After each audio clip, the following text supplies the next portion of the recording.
En el verano de 1943, una mujer llamada Eleanor, en la zona rural de Iowa, llenó 52 cestas con verduras frescas en una sola temporada. Todo proveniente de un pequeño jardín trasero que no era más grande que una alfombra.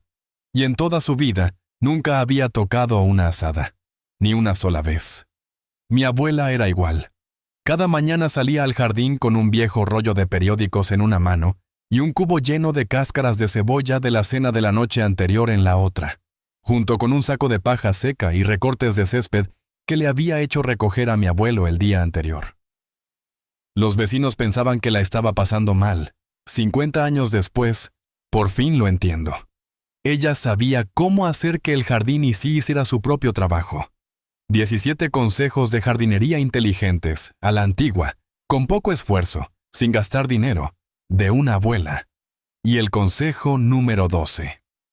El consejo número 12 podría hacerle darse cuenta de que se ha esforzado en la jardinería mucho más de lo que jamás fue necesario. Torres de patatas y llantas viejas.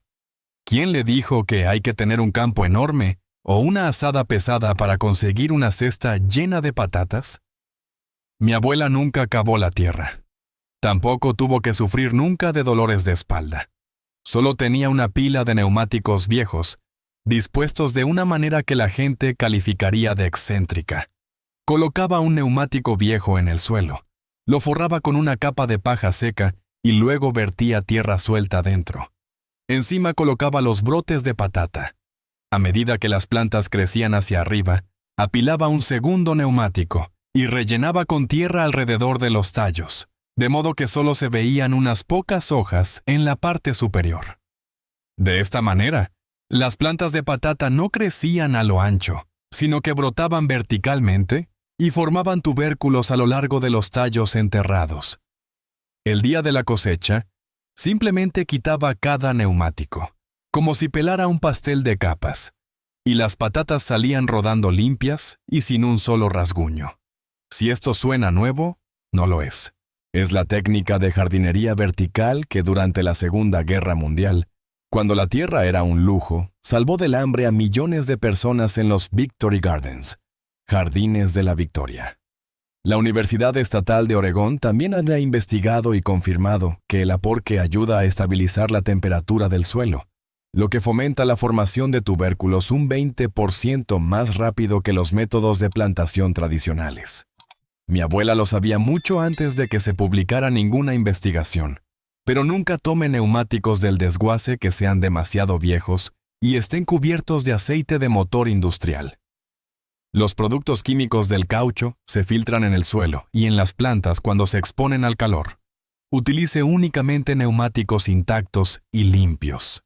Y una regla de oro: no rellene la tierra demasiado alto de una sola vez. Espere hasta que la planta esté fuerte. De lo contrario, asfixiará accidentalmente los mismos brotes que espera cosechar. Una pila de neumáticos, un poco de tierra. Así es como se duplica el rendimiento de patatas en el mismo espacio. Pero una vez que se tienen patatas, hay que lidiar con intrusos no deseados. Y ese es el momento en el que su cocina toma la palabra en lugar de la tienda de pesticidas.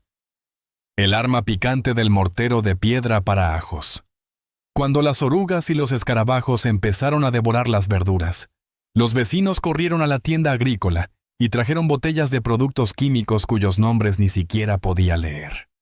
Mi abuela no hizo eso. Simplemente fue a la cocina, sacó unos cuantos dientes de ajo marchitos del estante y su viejo mortero de piedra. Machacó el ajo.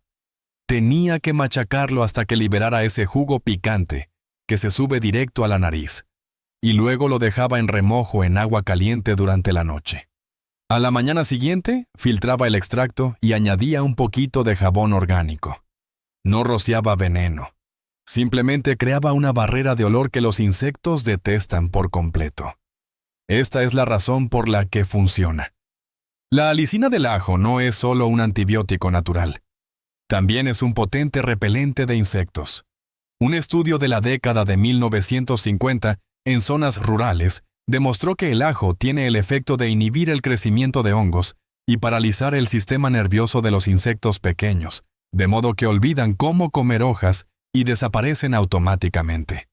Lo mejor de todo, no daña ni a las abejas ni a las mariquitas, los invitados amigables del jardín. Solo una pequeña advertencia. Nunca rocíe esta solución bajo el sol del mediodía. La combinación del aceite esencial de ajo y los fuertes rayos UV quemará las hojas de sus plantas tan rápido como si les vertiera agua hirviendo. Rocíe al atardecer. Y recuerde, esta solución no contiene conservantes. Pierde su eficacia después de 24 horas.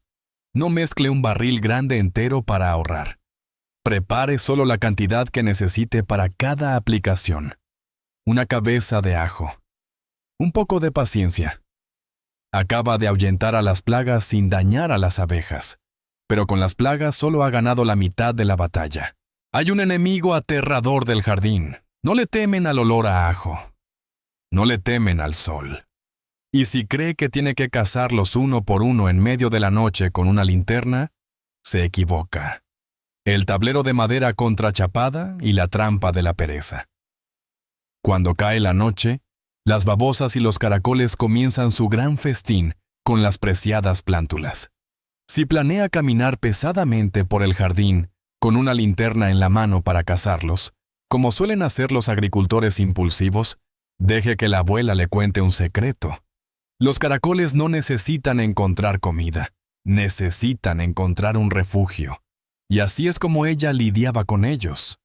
Por la noche, colocaba trozos planos de madera contrachapada, algunos troncos viejos o láminas de cartón justo al lado de los bancales de verduras.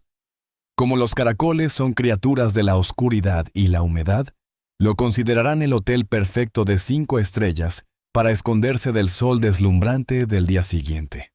A primera hora de la mañana, solo tiene que salir al jardín, darle la vuelta a la tabla y todos los enemigos estarán acurrucados justo debajo. El resto consiste simplemente en recogerlos. En los jardines ingleses tradicionales del siglo XIX, a menudo se usaban hojas de col u hojas viejas de lechuga en lugar de tablas de madera. Por la tarde colocaban hojas grandes y marchitas sobre los bancales de verduras. A la mañana siguiente, los caracoles se aferraban a la parte inferior de estas hojas para buscar refugio del sol.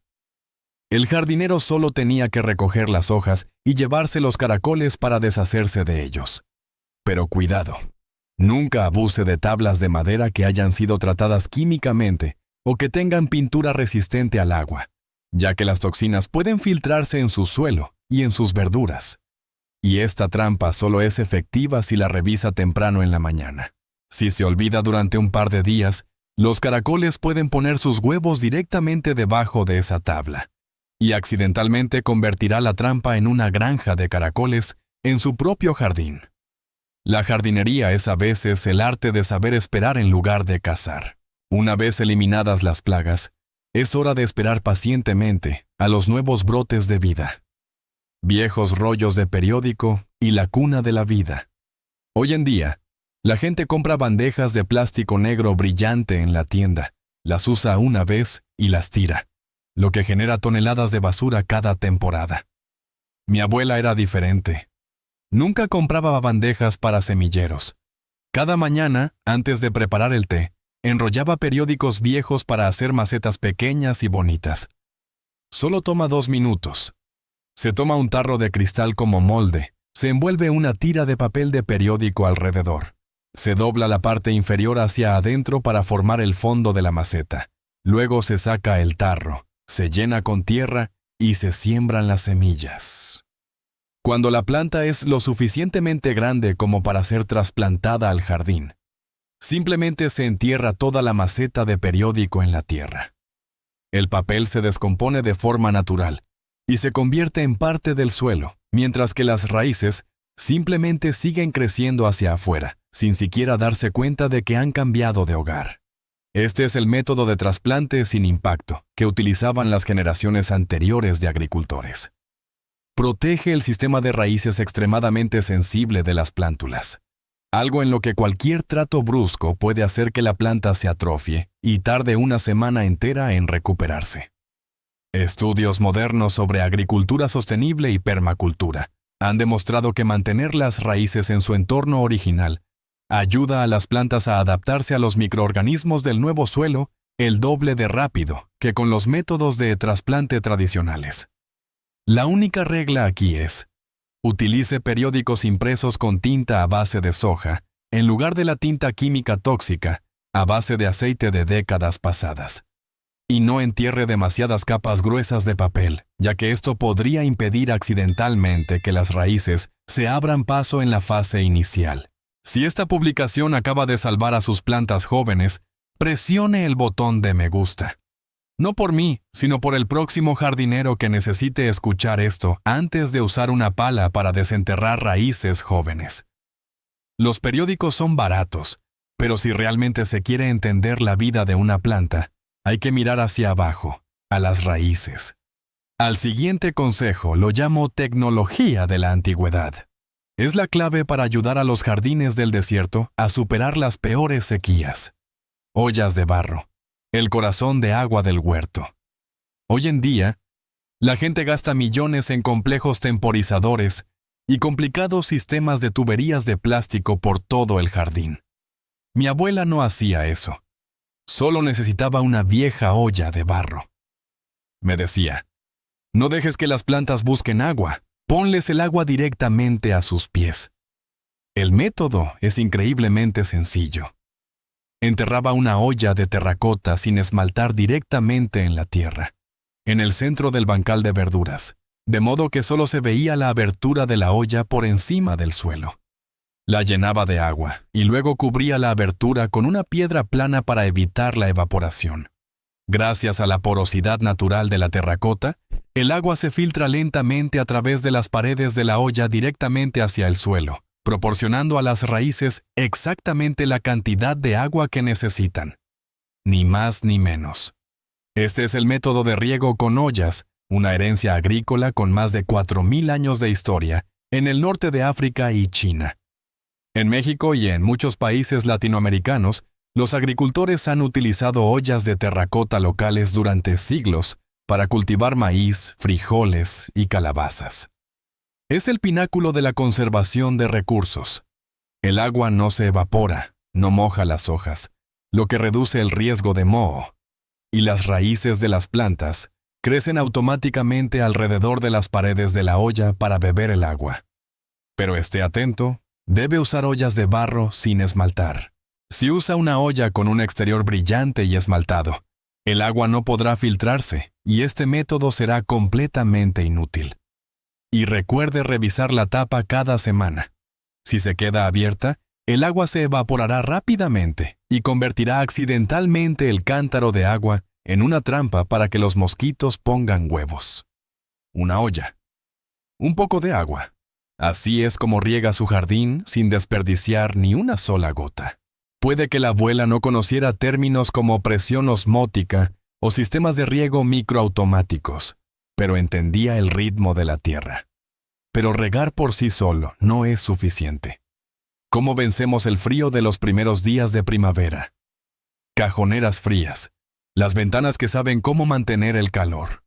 Hay primaveras en las que las heladas duran hasta abril y asfixian a las plántulas recién germinadas. Mi abuela siempre miraba el montón de madera vieja en el garaje y los marcos de ventanas viejos y desechados. No los tiraba. Los convertía en un diminuto armario de cristal para sus verduras. Esta es la técnica de la cajonera fría, cold frame. Construía un marco de madera bajo. Lo colocaba sobre el bancal de tierra y usaba una ventana vieja como tapa. Actúa como un invernadero diminuto que atrapa el calor del sol durante el día y mantiene el suelo caliente por la noche. Sin electricidad, sin calefacción, solo física simple. La luz entra. El calor no se escapa. Esta construcción le permitía cosechar col rizada y lechuga ya en los últimos días de invierno, mientras los vecinos todavía estaban sentados mirando los bancales vacíos del jardín. Esta es la técnica que los jardineros del siglo XIX llamaban uso de energía solar capturada. Pero aquí está la regla de supervivencia. No olvide la ventilación. En los días hermosos y soleados, la temperatura dentro del marco puede alcanzar los 40 grados Celsius y cocinar sus verduras antes de que se dé cuenta.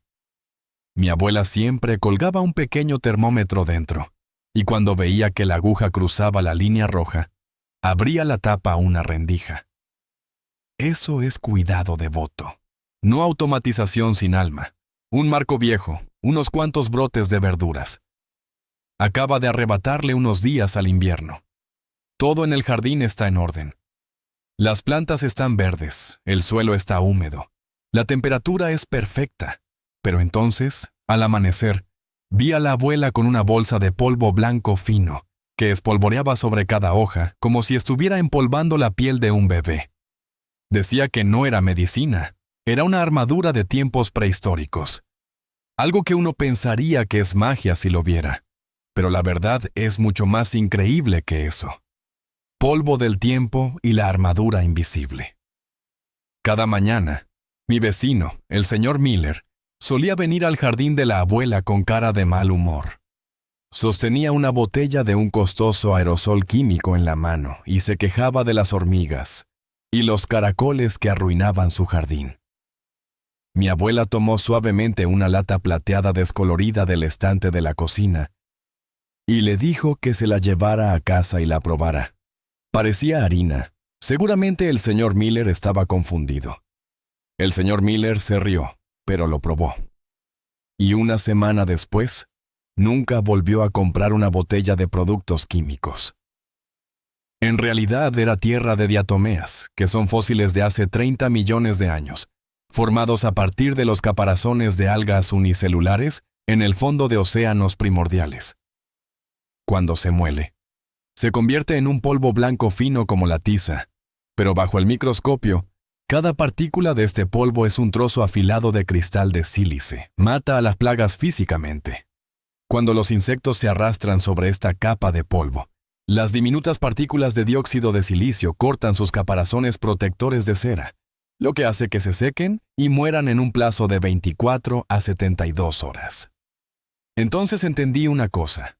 La industria del control de plagas de 16,000 millones de dólares en los Estados Unidos no quiere que usted sepa sobre este polvo. Una bolsa de tierra de diatomeas cuesta solo unos pocos dólares y puede resolver el problema de una vez por todas, mientras que ellos dependen de que usted regrese cada mes para comprar costosas latas de productos químicos. Es un modelo de negocio basado en la dependencia. La EPA ha aprobado la tierra de diatomeas para la agricultura ecológica desde 1960. Es segura, silenciosa y efectiva. Tal como la naturaleza siempre ha funcionado. El jardín de la abuela nunca tuvo una sola plaga. Pero para que un jardín crezca fuerte, no solo debe estar protegido de los enemigos, sino también nutrido adecuadamente para estar sano desde lo más profundo.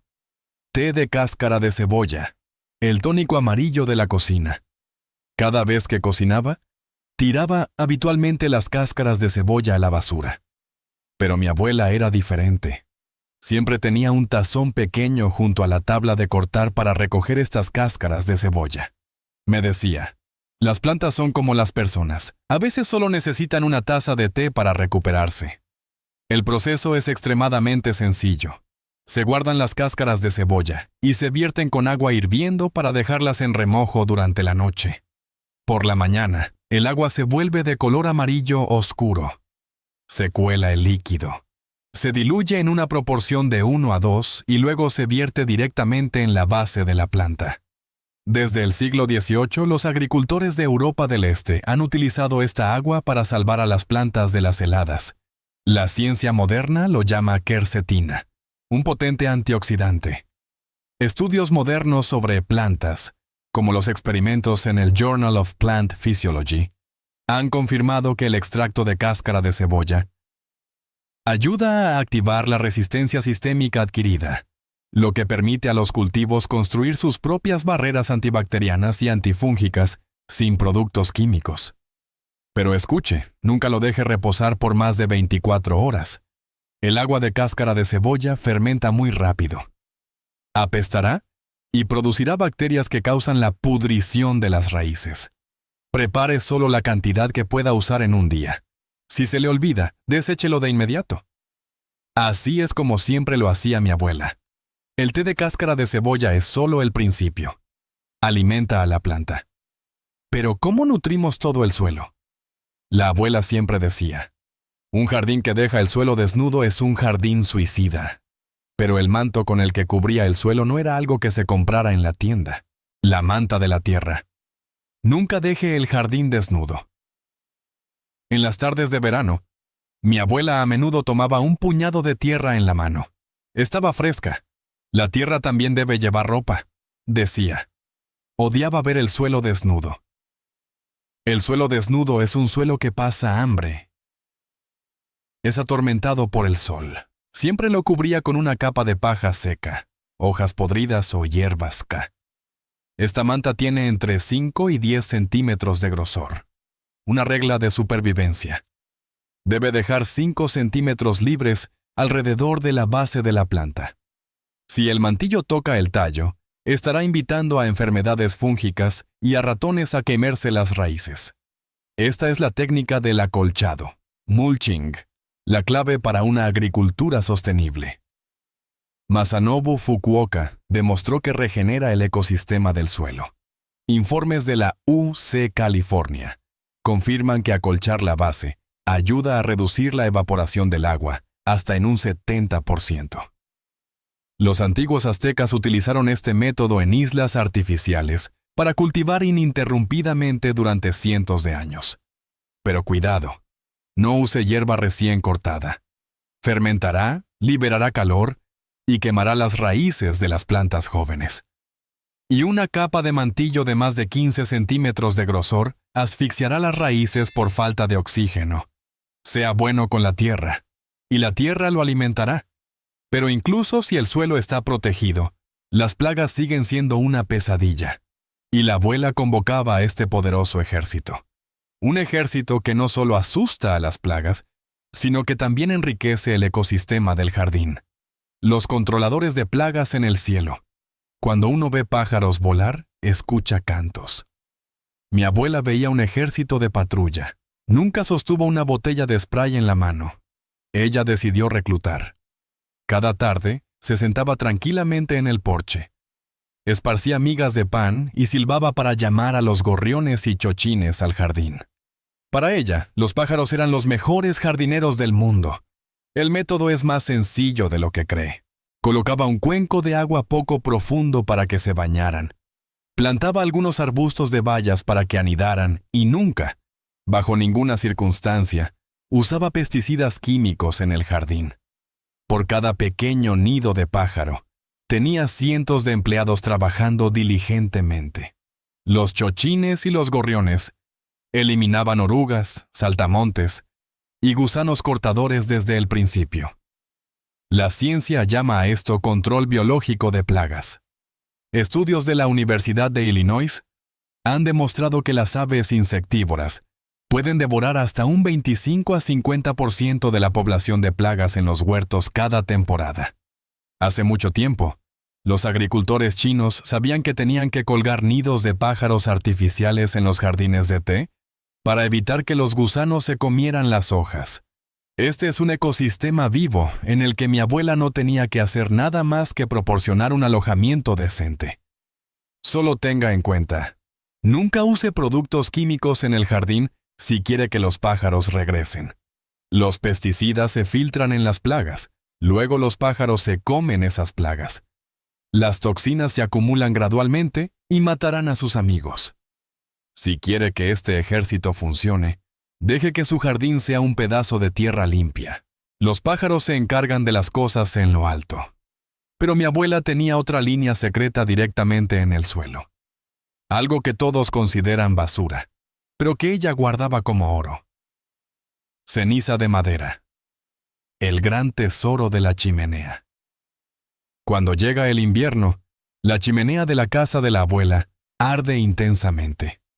Mientras la gente barre el polvo de ceniza y lo tira a la basura, mi abuela lo recogía cuidadosamente. Decía, «No tires eso, la tierra del jardín lo necesita». La ceniza de madera no es basura, es potasio y calcio concentrados. La aplicación es extremadamente delicada. No volcaba un montón entero de ceniza en un solo lugar, sino que esparcía una capa fina y uniforme alrededor de la base de las zanahorias y los nabos. La ceniza ayuda a que el suelo tenga un sabor más dulce, reduce la acidez, proporciona oligoelementos y forma una barrera para evitar que las babosas se arrastren por encima. Los agricultores de la antigüedad a menudo llamaban a esto potasa, un fertilizante universal que utilizaron durante siglos para revivir suelos agotados. Químicamente hablando, la ceniza de madera contiene un alto nivel de potasio, lo que ayuda a las plantas a ser robustas, evita que se doblen y aumenta su resistencia. En la historia de la agricultura colonial estadounidense, la gente incluso consideraba la ceniza de madera como un bien equivalente a los fertilizantes importados. Suelo pobre, arcilla ácida. Todo se puede mejorar gracias a este polvo gris. Pero recuerde bien, la ceniza de madera aumenta el nivel de pH del suelo. Bajo ninguna circunstancia la use para plantas amantes de los ácidos como arándanos, azaleas o plantas de té. Las quemará hasta matarlas. Y no esparza demasiada. Demasiada ceniza quema las raíces jóvenes y causa un choque alcalino en las plantas. Solo un pequeño puñado, suficiente para una temporada. La ceniza está esparcida. El suelo está listo. Pero hay un enemigo extremadamente terco que ni siquiera mi abuela podía sentarse a arrancar uno por uno.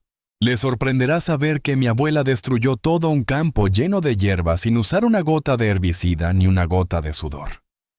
El secreto está justo en su cubo de basura, en las cajas de cartón que normalmente tira todos los días. Y ahora lo que le prometí desde el principio. Consejo número 12. El truco del cartón. Una muerte pacífica para las malas hierbas. Mi abuela odiaba cavar. Cuando cumplió 80 años, la pala se convirtió en el enemigo. Decía, cavar destruye el hogar de las lombrices de tierra. Pero, ¿qué huerto no tiene malas hierbas? No quería usar herbicidas, pero las malas hierbas simplemente seguían creciendo por todas partes. Se fue a casa, se tomó una taza de té y luego pasó por la tienda de comestibles para pedir cajas de cartón viejas. No compró un motocultor. No contrató a nadie para cavar. Colocó el cartón plano sobre el suelo cubierto de malas hierbas, lo empapó con agua y luego lo cubrió con una capa de paja y compost de unos 5 centímetros de grosor. Eso fue todo. 2 semanas después, le dio la vuelta al cartón y las malas hierbas habían desaparecido casi por completo. La luz estaba bloqueada. Las malas hierbas no podían realizar la fotosíntesis y murieron gradualmente.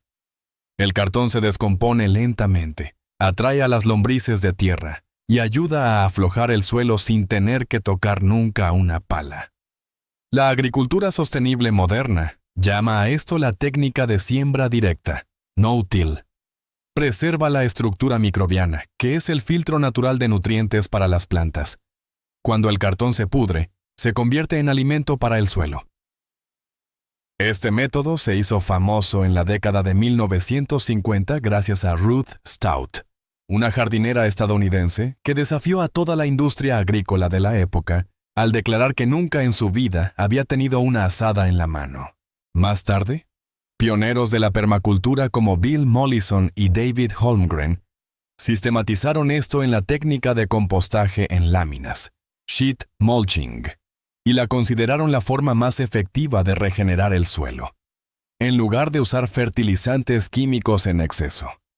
Pero recuerde bien, debe quitar todas las cintas adhesivas de plástico, etiquetas brillantes o grapas de metal. Estas cosas no se descomponen y contaminarán su jardín. Si usa cartón impreso con tinta colorida y brillante, tenga cuidado con los productos químicos de la tinta. El uso de cartón marrón simple es lo más seguro. Si conoce a alguien que haya dejado la jardinería porque piensa que es demasiado esfuerzo y causa dolor de espalda, envíele este video esta noche. Deje un comentario con el nombre de esa persona. Leo todos los comentarios. El siguiente consejo es el que decide sobre la cosecha. ¿Sabe por qué sus plantas son más débiles el próximo año que el año anterior? El secreto radica en la regla de selección de mi abuela. la selección de semillas, el reclutamiento de la élite. La mayoría de nosotros guardamos semillas de tomates sobrantes, zanahorias diminutas o verduras aguzanadas. Mi abuela hacía lo contrario. Solo seleccionaba las plantas más fuertes y saludables que daban los frutos más deliciosos para guardarlas para semillas. Decía, no se puede esperar una cosecha excelente de las semillas de plantas que se rinden ante las plagas. El proceso requiere paciencia. Observe durante la temporada qué planta no se enferma, qué planta soporta mejor la sequía, qué planta es la más productiva. Marque esa planta. No recoja el fruto cuando esté recién maduro. Déjelo madurar en exceso directamente en la rama para que las semillas absorban completamente la esencia de la planta madre. Después, séquelas y guárdelas. Así es como los agricultores de la antigüedad crearon variedades históricas, semillas que se han adaptado perfectamente al clima de su propio jardín durante cientos de años. Pero esté atento, bajo ninguna circunstancia tome semillas de plantas F1. Las semillas de híbridos F1 normalmente no heredan las características de la madre. Si las siembra el año que viene, producirán plantas débiles y deformes o no darán ningún fruto. Guarde solo semillas de variedades puras. Si tiene una variedad histórica, no deje que desaparezca con usted. Comente el nombre de esa variedad a continuación. Tal vez alguien que esté viendo el programa esta noche la esté buscando. El suelo está libre de malas hierbas. Las semillas han sido seleccionadas cuidadosamente. Pero hay otro enemigo del que la abuela siempre se cuidaba. Vientos fuertes que pueden destruir todo un huerto. A menudo se la veía plantar girasoles, pero no era por decoración. Esos son los soldados. Girasoles, los soldados del jardín. Siempre plantaba una fila de girasoles a lo largo del borde occidental o sur de los bancales de verduras. Esto podía tanto dar sombra como embellecer el jardín en las tardes soleadas. Los girasoles por sí solos son suficientes. Plante estas plantas imponentes como cortavientos. Cuando son lo suficientemente grandes, sus robustos tallos se convierten en el enrejado natural perfecto para pepinos o judías trepadoras. Ahorrará dinero en la compra de enrejados y tendrá una pared viva que protege a las plantas delicadas, como las verduras de hoja y la lechuga, de ser derribadas por los fuertes vientos. Biológicamente hablando, los girasoles son estaciones de servicio para las abejas y otros polinizadores. Cuando visitan las flores, convenientemente también polinizan las verduras de los alrededores. Los pájaros también se posarán en lo alto y picotearán las plagas directamente del follaje. Esto es jardinería según el modelo de capas ecológicas que los expertos en agricultura sostenible elogian hoy en día. Pero tenga en cuenta que los girasoles son consumidores de nutrientes muy codiciosos. No los plante demasiado densos o demasiado cerca de la base de tipos de verduras que requieren mucho fertilizante, ya que competirán por los recursos. Y las raíces de los girasoles pueden liberar ciertos compuestos que inhiben el crecimiento de las plantas cercanas si no mantiene una distancia segura. Considérelos como guardianes. No los considere como el anfitrión. Hemos repasado 14 pasos. El suelo está listo. Los guardianes están en posición y las semillas están protegidas. Ahora deje que la abuela le hable de una planta preciosa en la naturaleza por la que no tiene que esforzarse. Diente de león, los marginados en su propia tierra. Usted también lo ha ignorado, ¿verdad? Diente de león. Los colonos europeos que cruzaron el océano hacia América del Norte trajeron semillas de diente de león en su equipaje. No las trajeron para decorar. Las trajeron para sobrevivir. 100 gramos de hojas de diente de león contienen hasta el 558% de la cantidad diaria necesaria de vitamina K, contiene más betacaroteno que las zanahorias y más calcio que la leche. Mientras mimamos cada planta de espinaca, algo que requiere un cuidado meticuloso, el diente de león simplemente está ahí. No necesita nada. Penetra en suelos compactados tan duros como el hormigón. Se mantiene verde de abril a octubre y cada año vuelve a la vida con fuerza a partir de una raíz pivotante de hasta 18 pulgadas de profundidad. Una de las historias más conmovedoras sobre el diente de león tuvo lugar durante la Segunda Guerra Mundial, cuando se cortaron las rutas comerciales y el café se convirtió en un artículo de lujo. Desenterraban raíces de diente de león, las lavaban, las tostaban en seco y luego las molían para hacer una bebida que era un sustituto perfecto del café y ayudó a millones a mantenerse alerta en los años más difíciles. En Francia, las hojas jóvenes de diente de león son una verdura de ensalada popular en los mercados de agricultores de lujo, que a menudo se mezcla con tocino salteado, huevos escalfados y vinagre balsámico. En la antigua campiña inglesa, el diente de león también era el reloj natural de un niño. Se creía que si se soplaba sobre una cabeza de semillas de diente de león, el número de soplidos necesarios para quitar todas las semillas indicaría la hora actual. Aparte de eso, soplar los diminutos paracaídas blancos que llevan un deseo es una tradición de larga data. Cuando las semillas salen volando, llevan la petición del que sopla a los dioses del viento o a las hadas. Es curioso pensar que lo consideramos una mala hierba. Destruimos lo más fuerte para honrar lo más débil, solo por la obsesión con un césped perfecto. Cuando deje de ver al diente de león como un enemigo, empezará a ver el jardín de otra manera. Pero hay un secreto que, si no lo conoce, convertirá accidentalmente su jardín en un crisol incontrolado de cruces. No deje que las plantas interactúen de forma incorrecta.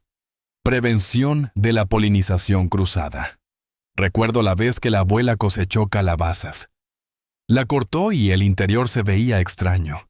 El sabor era soso y tan duro como la goma. Ella suspiró.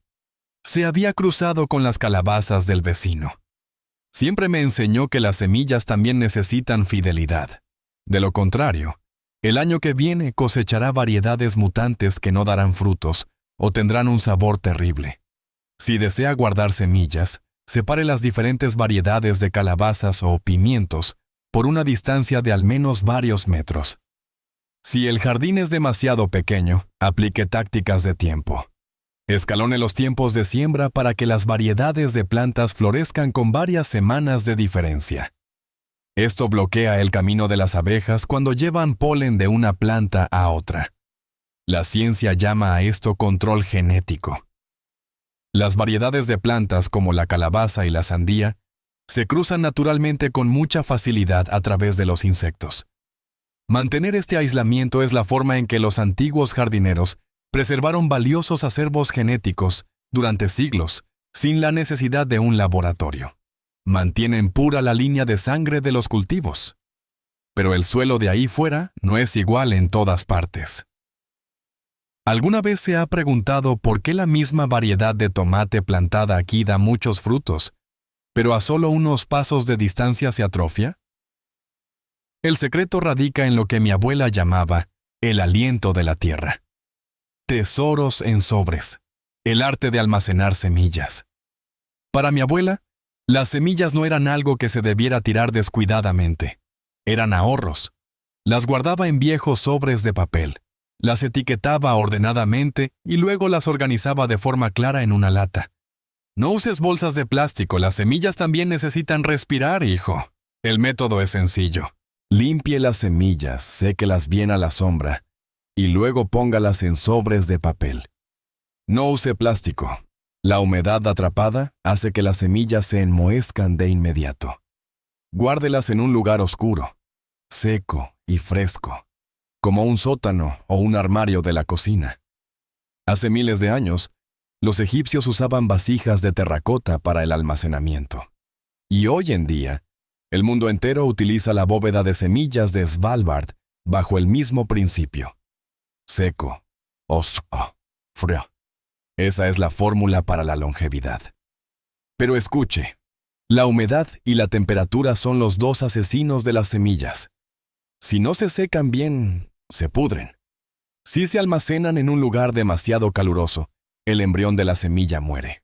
No sea perezoso y la selle rápidamente mientras las semillas aún están húmedas.